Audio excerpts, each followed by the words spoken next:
Today I will talk about learning to be a pop star online. You are sitting at home. How about wanting to learn how to do that? So what does it take to do that? I'm going to talk about 4 areas. Number 1, we're going to talk about projection. Number 2, we're going to talk about building confidence. Number 3, correct usage of the microphone. And lastly, singing effortlessly. And for that matter, singing any genre of music effortlessly. I've been teaching online since 2010 when I started teaching Tara Sutaria many years ago. And what I start teaching a student is the basics. I'd start with posture. Teach them to stand correctly, with their feet slightly apart, with their chest held high, so that their rib cage is not collapsed over their lungs, with their hands really relaxed and loose, with their head really relaxed. And once they are done that, then I teach them how to breathe diaphragmatically. How do we breathe diaphragmatically? We inhale through our mouth and send the breath down to the diaphragm area. The diaphragm supports the breath. Once we do that, we are ready to sing. Why diaphragmatic breathing? Diaphragmatic breathing is important because it is the most important muscle that controls every aspect of singing, whether it is your projection, your phrasing, your breath control, your diction, and many other things related to singing. When we talk about projection, we're talking about resonance. What is resonance? Resonance is the direction of sound waves onto the resonating areas. High notes resonate in our head area, and low notes or chest register notes resonate here. So when you sing low notes like ah, you can feel the resonation and the vibrations over here. Or when you go singing really high notes up here, ah, you can feel it up here. You can really feel those notes resonating. So it is how you propel those sound waves into those areas. So we go back to the diaphragmatic breathing. So breath along with the sound gets propelled onto the resonators, producing projection.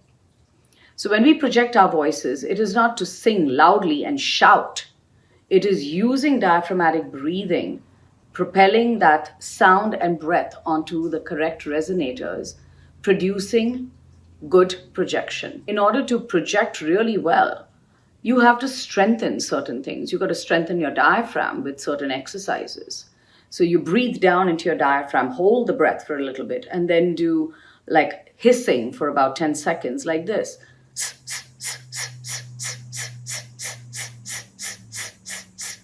And then release all the air. And then you do the whole thing again. The way I work with pop singers is I work with strengthening their chest register and then moving up into what I call the mixed voice, where you mix the chest register start mixing it with the head voice in the lower and the lower register, as well as the lower middle and going into the upper registers. When you do that, you use breath flow to actually even out the registers. And that's how I work with singers, helping them opening up the voice, using the correct breath control, using the correct diction, using the correct vowels to project your voice. And at the end of the day, students are able to have an even vocal range from the lowest range all the way to the upper range of the voice.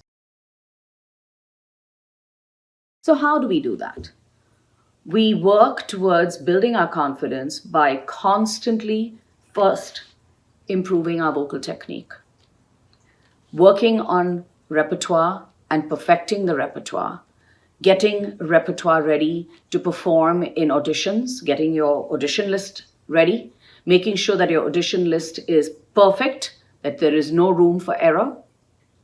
And next, performing first in front of your family, because those are your biggest critics. So first in front of your family, seeing whether you're able to do that, then slowly doing little in-class performances in front of your peers, then going on to doing recitals. And by the way, even if you make a mistake in a recital, it's okay, because we learn from our mistakes. Because if we don't make mistakes, how are we going to learn?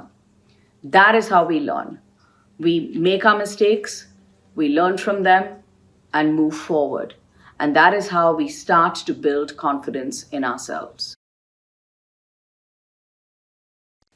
I always tell singers that it's very important to do a mic test, because then the sound engineer will know your microphone levels. So if for some reason you hold the microphone further than you should, the sound engineer can help with at least raising the levels a little bit.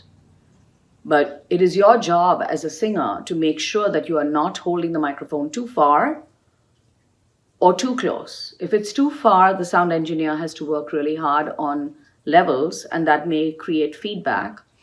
And if it's too close, then it is going to definitely create feedback. So it's very important to do a sound check before using any microphone.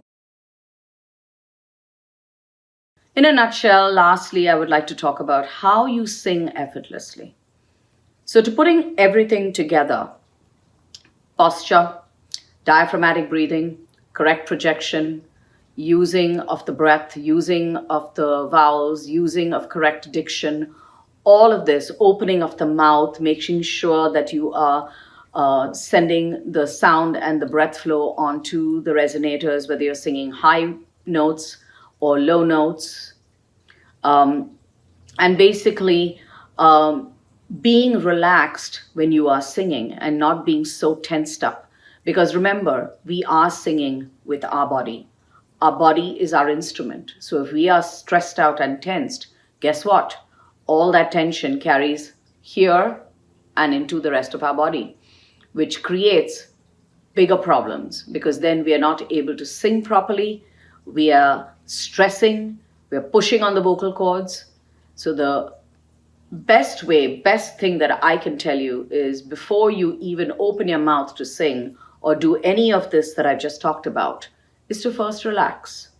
And that is the key thing to singing effortlessly, is to relax the jaw, relax the mouth, relax the tongue, relax the body before you even sing. Finally, just believe in yourself and do it, because you can do it. If you really want to be that pop star, believe in it, work hard, and get there to that level. Thank you once again.